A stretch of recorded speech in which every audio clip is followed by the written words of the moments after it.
हार्दिक पांड्या 20 करोड़ की घड़ी पहनकर क्रिकेट खेलता है और ये कोई ऐसी वैसी घड़ी नहीं है। ये है रिचर्ड मिल ब्रांड की RM2704 वॉच। जहां रोलेक्स जैसी ट्रेडिशनल लग्जरी ब्रांड्स भारी और सुंदर वॉचेस बनाती है, वहीं रिचर्ड मिल ने एयर जितनी, हवा जितनी हल्की और F1 कार जितनी स्ट्रॉन्ग लग्जरी वॉच बना डाली, जिन्हें बहुत सारे टॉप एथलीट्स खेलते वक्त पहन के खेल सके। और एक बार तो उन्होंने इतनी ज्यादा हल्की वॉच बना दी जो हाथ में पहनो तो पता ही नहीं लगता था।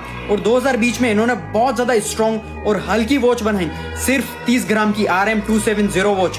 पूरी दुनिया में सिर्फ इसके 50 पीसीज हैं और इसमें से एक हार्दिक पांड्या पहनते हैं। अब तुम सोच रहे होंगे कि तुम्हारी 100 रुपए वाली घड़ी भी तो सेम टाइम बताती है और हार्दिक पांड्या वाली भी।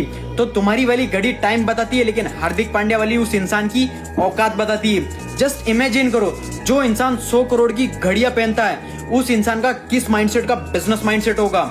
गरीब और अमीर में सिर्फ एक चीज का डिफरेंस होता है, वो होता है स्ट्रॉन्ग माइंडसेट का।